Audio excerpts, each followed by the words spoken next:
उत्परेशं सभासाद्या इव चित्रा महेश्वरी चित्रोत्परेति कथिता सर्वपाप प्रणाशिनी।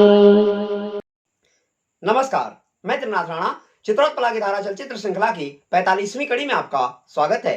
मित्रों, इस श्रृंखला की पिछली कड़ी में हमने सिरपुर के प्राचीन व्यापार क्षेत्र में उत्खनन से प्राप्त विविध मृत्तिका निर्मित वस्तुओं के कुछ प्रतिकृतियों का अवलोकन किया। आज की इस कड़ी में हम इसी प्रकार की कुछ और प्रतिकृतियों का अवलोकन करेंगे।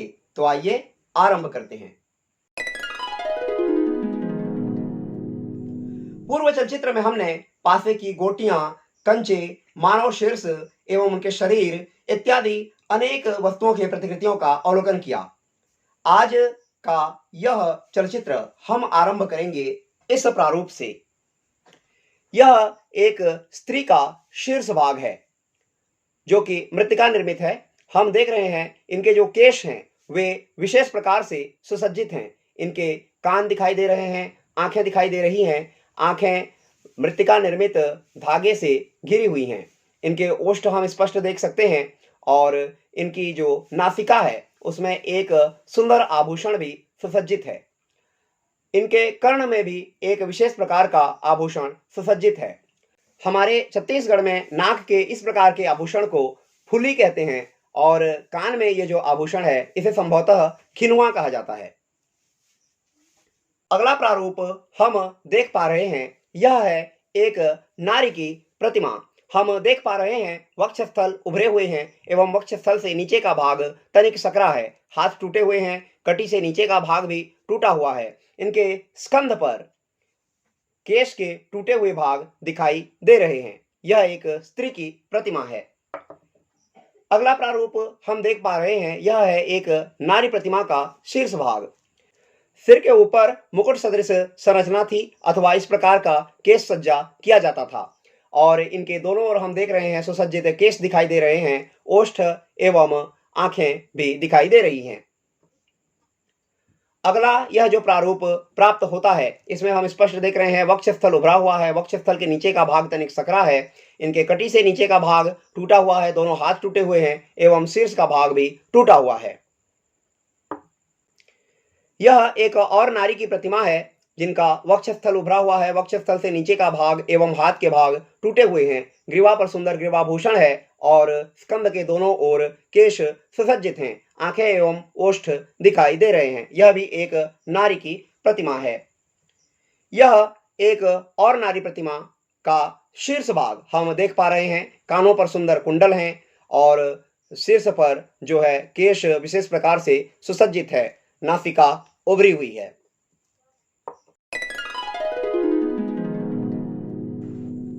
सिरपुर उत्खनन में अनेक पशु पक्षियों की आकृतियां भी प्राप्त हुई हैं। पशु पक्षियों की यह प्रतिमाएं या तो खिलौनों के रूप में प्रयुक्त होती थी अथवा मंदिरों में मनोकामना पूर्ति हेतु अर्पित किए जाते थे। यथा हम देख रहे हैं सिंह की यह प्रतिमा। सिरपुर में लक्ष्मण मंदिर की ओर जाने वाले मार्ग में रायकेरा तालाब से पूर्व दिशा में एक मंदिर के अवशेष प्राप्त हुए हैं जो कि शिव मंदिर है। इसके मंडप में एक यज्ञ कुंड निर्मित है। यहीं पर भगवती चामुंडा जी की एक प्रतिमा प्राप्त हुई है और हम सभी जानते हैं कि देवी का वाहन सिंह है और इसी मंदिर में इस प्रकार की एक सिंह प्रतिमा प्राप्त हुई है। यह प्रतिमा यदि सामान्य आवासीय क्षेत्र में अथवा व्यापार क्षेत्र में प्राप्त होती तो हम यह कह सकते थे कि यह प्रतिमा खिलौने के रूप में प्रयुक्त होती होगी, जबकि मंदिर में और वह भी देवी मंदिर में इस प्रकार की प्रतिमा की प्राप्ति इस बात का संकेत करता है कि इस प्रकार की प्रतिमाएं संभवतः मनोकामना पूर्ति हेतु अथवा प्रथाओं के निर्वहन हेतु मंदिरों में अर्पित किए जाते थे। वर्तमान समय में भी कुछ स्थानों पर ऐसी प्रथा प्रचलित है जहां देवी व देवताओं के मंदिरों में बैल, घोड़े, हाथी इत्यादि की प्रतिमाएं अर्पित की जाती हैं। यह जो प्रतिमा है हम देख पा रहे हैं इनके पश्चपाद मुड़े हुए हैं, इनके पीछे का भाग जो है वह टूटा हुआ है और ग्रीवा पर अयाल देख रहे हैं, मुख खुला हुआ है, आंखें उभरी हुई है, नासिका स्पष्ट है। अन्य जीव जंतुओं की प्रतिमाओं में हम देख पा रहे हैं एक गज प्रतिमा। गज अर्थात हाथी की यह प्रतिमा। इनका सुंड कुंडलित है अर्थात मुड़ा हुआ है, दांत स्पष्ट दिखाई दे रहे हैं, आंखें स्पष्ट हैं, कान स्पष्ट दिखाई दे रहे हैं और शरीर का भाग भी दिखाई दे रहा है, परंतु इनके पैर का भाग जो है वह टूटा हुआ है। यह जो खिलौना है यह व्यापार क्षेत्र में प्राप्त हुआ है। गज प्रतिमा के पश्चात हम अवलोकन करते हैं एक वृषभ प्रतिमा का। प्रतिमा का निचला भाग टूटा हुआ है, मुख भाग भी खंडित है, कान एवं सींग भी लगभग टूटे हुए हैं, आंखें दिखाई दे रही हैं। यह जो प्रतिमा है काले रंग में निर्मित, यह प्रतिमा एक पक्षी की प्रतिमा है। निचला भाग टूटा हुआ है, सिर एवं पूंछ आपस में सटे हुए हैं, आंखें व चोंच स्पष्ट है। यह जो प्रतिमा दिखाई दे रही है इसे भी एक पक्षी की प्रतिमा ही माना गया है और हालांकि इनका जो चोंच है वह स्पष्ट नहीं है परंतु आंखें स्पष्ट हैं। एक और पक्षी का शीर्ष भाग जिसमें चोंच, आंखें एवं कान दिखाई दे रहे हैं। यह एक और प्रारूप है लाल रंग में, ग्रीवा, आंखें एवं चोंच स्पष्ट हैं, पश्च भाग टूटा हुआ है। सिरपुर के व्यापार क्षेत्र में प्राचीन समय में विविध शिल्पकार निवास करते थे, यथा स्वर्णकार, रजतकार, लौहकार, ताम्रकार, कुंभकार इत्यादि। और यहाँ स्वर्णकार के घर से प्राप्त होते हैं सोने के आभूषण बनाने हेतु कुछ सांचे। ये सांचे भी मृत्तिका से निर्मित हैं। हम देख पा रहे हैं यह एक अत्यंत सुंदर सांचा जिसमें विविध प्रकार के आभूषणों की आकृति निर्मित है। निश्चय ही इनसे जो आभूषण निर्मित होते होंगे वे अत्यंत सुंदर रहे होंगे। ऐसा अनुमान लगाया जा सकता है कि इसके सम्मुख भी एक और भाग हुआ करता होगा और दोनों को इस प्रकार से यदि ढक दें तो यहाँ हम देख पा रहे हैं यहाँ दो छिद्र दिखाई देते हैं जिनमें पिघला हुआ सोना डाला जाता था और वह सोना भीतर प्रवेश करके इन आकृतियों में ढल जाता था। कान अथवा ग्रीवा पर पहनने हेतु यह आभूषण प्रतीत होता है, यह कान में पहनने हेतु आभूषण प्रतीत होते हैं और हम स्वयं अपनी कल्पना से यह निश्चित कर सकते हैं कि ये किन किन अंगों में पहने जाते होंगे।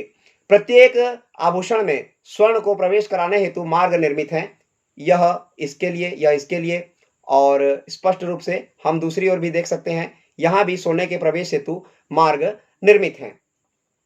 लाल रंग में यह सांचा प्राप्त हुआ है। एक और सांचा काले रंग में प्राप्त हुआ है, हम स्पष्ट रूप से देख सकते हैं यहाँ भी ऊपर पिघली हुई धातु प्रवेश करने हेतु मार्ग निर्मित हैं। दोनों कोनों में दो छिद्र हैं। छिद्र का बनाने का यह जो कारण है वह यह है कि इसका जो सम्मुख भाग है उसमें भी इसी प्रकार के दो छिद्र बने होंगे। दोनों को आपस में ऐसा रखकर इसके छिद्र में यदि शलाका डाल दी जाती होगी तब ये दोनों खंड आपस में हिलते नहीं होंगे और आसानी से इसमें आभूषण ढाला जा सकेगा। लाल रंग में एक और अत्यंत सुंदर सांचा हम देख सकते हैं। त्रिभुजाकार पंक्तियां और प्रत्येक त्रिभुज में 5-5 बिंदु भी निर्मित हैं। इस प्रकार का एक सांचा भी यहाँ प्राप्त हुआ है। ये कुछ अन्य सांचे हैं जो आभूषण बनाने में उस समय उपयोग किए जाते होंगे। इस प्रकार के अनेक सांचे व्यापार क्षेत्र में प्राप्त हुए हैं। इनमें से कुछ का प्रदर्शन हमने यहाँ पर किया है। सिरपुर उत्खनन में विभिन्न प्रकार के धातुओं से निर्मित आभूषण भी प्राप्त हुए हैं और कुछ रत्नों के मनके भी प्राप्त हुए हैं, परंतु रत्न एवं विविध मूल्यवान धातुओं से निर्मित आभूषण समाज का प्रत्येक वर्ग क्रय नहीं कर सकता। जो वर्ग इस प्रकार के आभूषणों को क्रय नहीं कर सकता था संभवतः वे मृत्तिका निर्मित आभूषण धारण करते थे। यहाँ कुछ इस प्रकार के मृत्तिका निर्मित मनके प्राप्त हुए हैं जिनके मध्य में इन्हें गूंथने हेतु छिद्र निर्मित है। कुछ मनके गोलाकार हैं, कुछ मनके बेलनाकार हैं और कुछ मनके इस प्रकार लंबे हैं। इनमें छिद्र निर्मित है जिनकी सहायता से इन्हें गूंथा जाता होगा एवं आभूषण निर्मित कर पहने जाते होंगे। सिरपुर में विविध धातुओं के आभूषणों के अतिरिक्त विभिन्न प्रकार के बर्तन व अन्य सामग्रियां भी निर्मित की जाती होंगी और इस कार्य के लिए धातु को पिघलाना आवश्यक है। धातु को पिघलाने के लिए भट्टी एवं क्रूसिबल अत्यंत आवश्यक हैं। यहाँ अनेक भट्टियों के अवशेष भी प्राप्त हुए हैं और साथ ही प्राप्त हुए हैं इस प्रकार के कुछ क्रूसिबल। हालांकि जो क्रूसिबल उत्खनन में प्राप्त हुए हैं वे टूटे हुए हैं। क्रूसिबल एक विशेष प्रकार का पात्र होता है जिसके भीतर धातुएं रखकर उन्हें पिघलाया जाता है। यहाँ पर कुछ स्थानों पर हमें इस प्रकार के धातुओं के इनगट्स भी प्राप्त हुए हैं। हम देख रहे हैं यह अत्यधिक भार युक्त है। पिघली हुई धातु जब इस प्रकार से जम जाती है तब उसे इनगट्स कहते हैं। सिरपुर उत्खनन में प्राप्त विविध प्रकार की भट्टियां, क्रूसिबल एवं धातुओं के इनगट्स इस तथ्य को प्रमाणित करते हैं कि विविध प्रकार के आभूषण व अन्य सामग्रियां सिरपुर में ही निर्मित की जाती थी। सिरपुर उत्खनन में मृत्तिका निर्मित कुछ दिए भी प्राप्त हुए हैं। इनमें से कुछ की डिजाइन अत्यंत आकर्षक है, विशिष्ट है। यथा इस दिए को हम देख सकते हैं, इसकी आकृति कितनी सुंदर है, बहुत ही सुंदर डिजाइन में इसे निर्मित किया गया है। देखने में यह अत्यंत आकर्षक है, आकार भी इसका कुछ बड़ा है। हृदयाकार यह डिजाइन आज की नहीं अपितु हजारों वर्ष प्राचीन है और इस प्रकार के दिए हजारों वर्ष पूर्व सिरपुर में निर्मित किए जाते थे। 4 बातियों को एक साथ रखकर जलाने हेतु एक दिया, 5 बातियों को एक साथ रखकर जलाने हेतु एक दिया और 1 बाती को रखकर जलाने हेतु दिया जैसा वर्तमान में निर्मित किया जाता है। यहां हम देख रहे हैं एक अत्यंत सुंदर पंचकोणीय पात्र। यह दीपक के रूप में उपयोग होता था अथवा किसी अन्य कार्य में, निश्चित रूप से कह नहीं सकते, परंतु एक आकर्षक डिजाइन में यह पात्र प्राप्त हुआ है। इसी प्रकार का एक और पात्र जो कि गोल है, जिसमें अत्यंत सुंदर डिजाइन निर्मित किए गए हैं। एक लघु दीपक, यहां हम काले रंग का एक दीपक देख पा रहे हैं। इनकी संरचना वर्तमान में निर्मित किए जाने वाले दीपक के समान ही है। एक और दीपक हम देख पा रहे हैं, ये इसका कुछ डिजाइन जो है कुछ विशिष्ट है। सर्वाधिक सुंदर दिया जो मुझे सर्वाधिक प्रिय लगा वह है यह। इसकी जो डिजाइन है यह अत्यंत आकर्षक है और बहुत ही सुंदर ढंग से इसे निर्मित किया गया है। आप देख पा रहे होंगे इसकी डिजाइन को। यह जो दिया है इसका आधार भाग कुछ चौड़ा है और यह कुछ अधिक ऊंचा है। एक बाती को रखकर जलाने योग्य यह दिया है। ये दोनों ही दिए एक दूसरे के समरूप हैं, आकार में कुछ भिन्नता है। इस प्रकार के कुछ अन्य दिए भी प्राप्त हुए हैं। इस प्रकार के दिए, कुछ दिए इस प्रकार से हैं जिनमें बाती रखने हैं तो स्थान निर्मित नहीं है। इस प्रकार भिन्न भिन्न आकार व आकृति के दिए यहां पर प्राप्त हुए हैं। इनमें से कुछ का प्रदर्शन हमने यहां पर किया है। सिरपुर के प्राचीन व्यापार क्षेत्र में मदिरा निर्माण हेतु प्रयुक्त होने वाली हांडी व अन्य वस्तुएं प्राप्त हुई हैं। अतः प्राचीन काल में वहां मदिरापान की प्रथा प्रचलित थी। मदिरापान के अतिरिक्त यहाँ धूम्रपान की प्रथा भी प्रचलित थी और इस तथ्य को प्रमाणित करते हैं उत्खनन में प्राप्त विभिन्न आकार प्रकार के अनेक चिलम एवं हुक्के। हम देख पा रहे हैं एक विशेष प्रकार का हुक्का। इसका ऊपरी भाग चौड़ा है जिसमें गांजा, भांग इत्यादि रखकर जलाया जाता था व इसका भीतरी भाग खोखला है। इस मार्ग से धुआं खींचकर उसका सेवन किया जाता था। उस काल में रबर का आविष्कार संभवतः नहीं हुआ होगा, तो निश्चय ही बांस की नली अथवा धातु की नली व पपीते की जो पत्ती का डंठल होता है उसकी सहायता से धुआं खींचा जाता होगा। यहां हम अन्य डिजाइन में निर्मित एक हुक्का देख पा रहे हैं। यह हुक्के का निचला भाग है जो कि गोलाकार है। एक और हुक्का हम यहां देख पा रहे हैं, इसका मुख भी चौड़ा है। काले रंग में निर्मित डिजाइन युक्त एक हुक्का यहां हम देख पा रहे हैं। इस हुक्के की आकृति कुछ भिन्न है। इस प्रकार भिन्न भिन्न आकार प्रकार के अनेक हुक्के व चिलम प्राप्त हुए हैं जो इस तथ्य को प्रमाणित करते हैं कि धूम्रपान की प्रथा भी सिरपुर में प्राचीन काल में अत्यधिक प्रचलित थी। सिरपुर उत्खनन में विविध आकार प्रकार के अनेक मृत्तिका पात्र भी प्राप्त हुए हैं।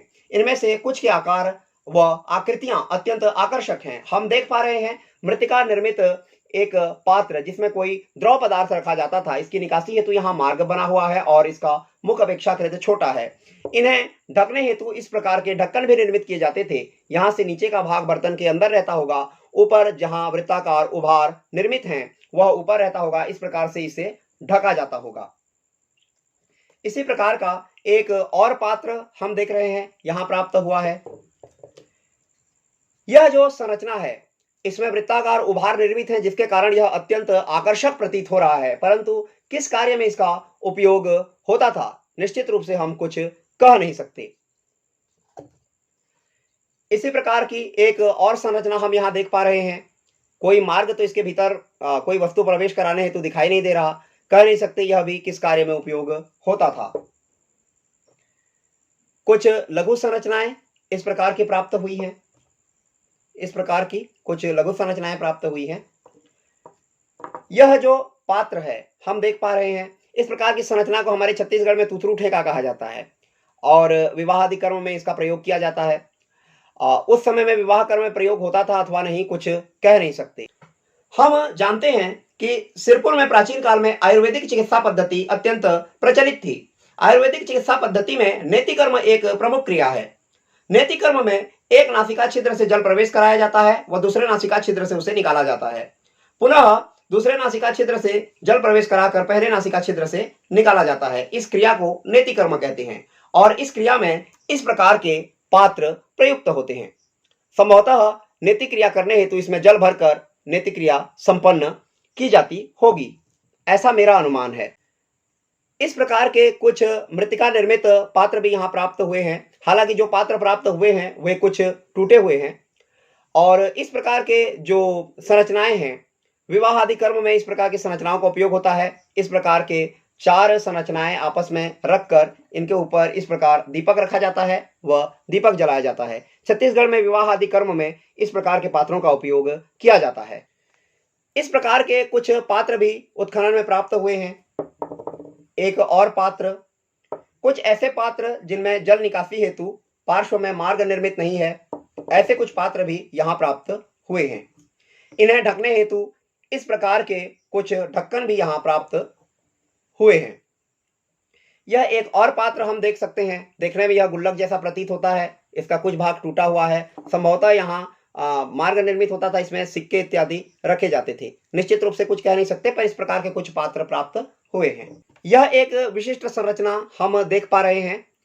यह भीतर से खोखला है और इसका ऊपरी भाग जो है वह टूटा हुआ है। किस कार्य में इसका उपयोग होता है कुछ निश्चित रूप से कह नहीं सकते। संभवतः यह दीपक का निचला भाग होता होगा, इस प्रकार से इसे रखते होंगे। इसका ऊपरी भाग भी रहता होगा, वह ऊपर में इस प्रकार दीपक लगा होगा और इसमें दीपक जलाने का कार्य होता होगा, परंतु निश्चित रूप से कुछ कह नहीं सकते।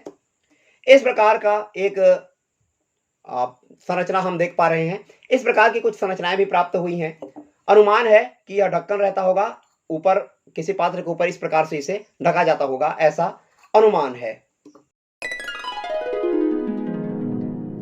इस प्रकार की सिक्के नुमा कुछ संरचनाएं उत्खनन में प्राप्त हुई हैं। इन्हें कहते हैं हॉपस्कॉच। हिंदी में संभवतः इनका नाम बिल्लस है। बच्चों के खेल में यह प्रयुक्त होते थे। कुछ चौकोर चौकोर रेखाएं जमीन में खींच दी जाती हैं व उनमें इस प्रकार के इन्हें फेंक कर बच्चे एक घर से दूसरे घर तक उछलते हुए जाते हैं। इस प्रकार का एक खेल खेला जाता है जिसे मेरे विचार से बिल्लस कहा जाता है। निश्चित रूप से मैं भी नहीं कह सकता, और इन्हें हॉपस्कॉच कहा जाता है। इस प्रकार की अनेक संरचनाएं यहाँ प्राप्त हुई हैं, जिनमें से कुछ का प्रदर्शन यहाँ पर किया गया है। स्नान के समय त्वचा को रगड़ने हेतु स्किन रबर उस समय प्रयुक्त किए जाते थे। वे पक्की मिट्टी से निर्मित होते थे। इस प्रकार के अनेक स्किन रबर सिरपुर में उत्खनन में प्राप्त हुए हैं। इनमें से कुछ का प्रदर्शन यहाँ पर किया गया है। यह जो स्किन रबर है यह गोलाकार है।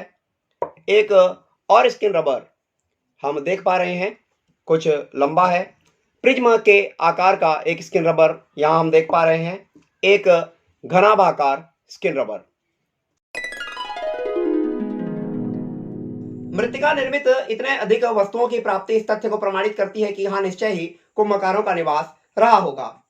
यहाँ पर कुंभकारों द्वारा प्रयुक्त होने वाले इस प्रकार के प्रस्तर निर्मित संरचनाएं प्राप्त हुई हैं।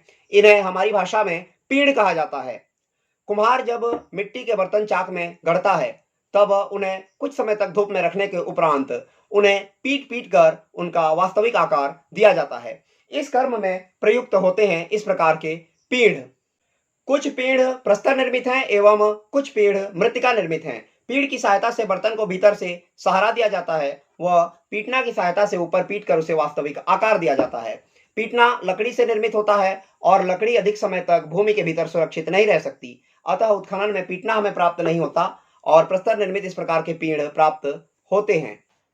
सिरपुर उत्खनन में 1000 वर्ष से अधिक प्राचीन अस्थिखंड प्राप्त हुआ है, जिसके मध्य में लोहे की एक शलाका लगी हुई है और इस क्षेत्र में शल्य क्रिया करने के विविध उपकरण भी प्राप्त हुए हैं।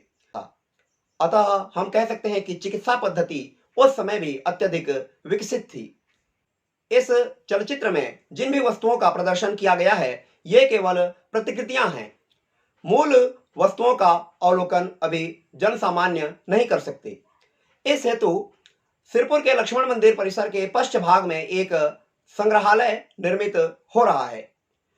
समयांतराल में वहां इन समस्त वस्तुओं को सार्वजनिक रूप से प्रदर्शित किया जाएगा और इन्हें हम प्रत्यक्ष देख सकेंगे।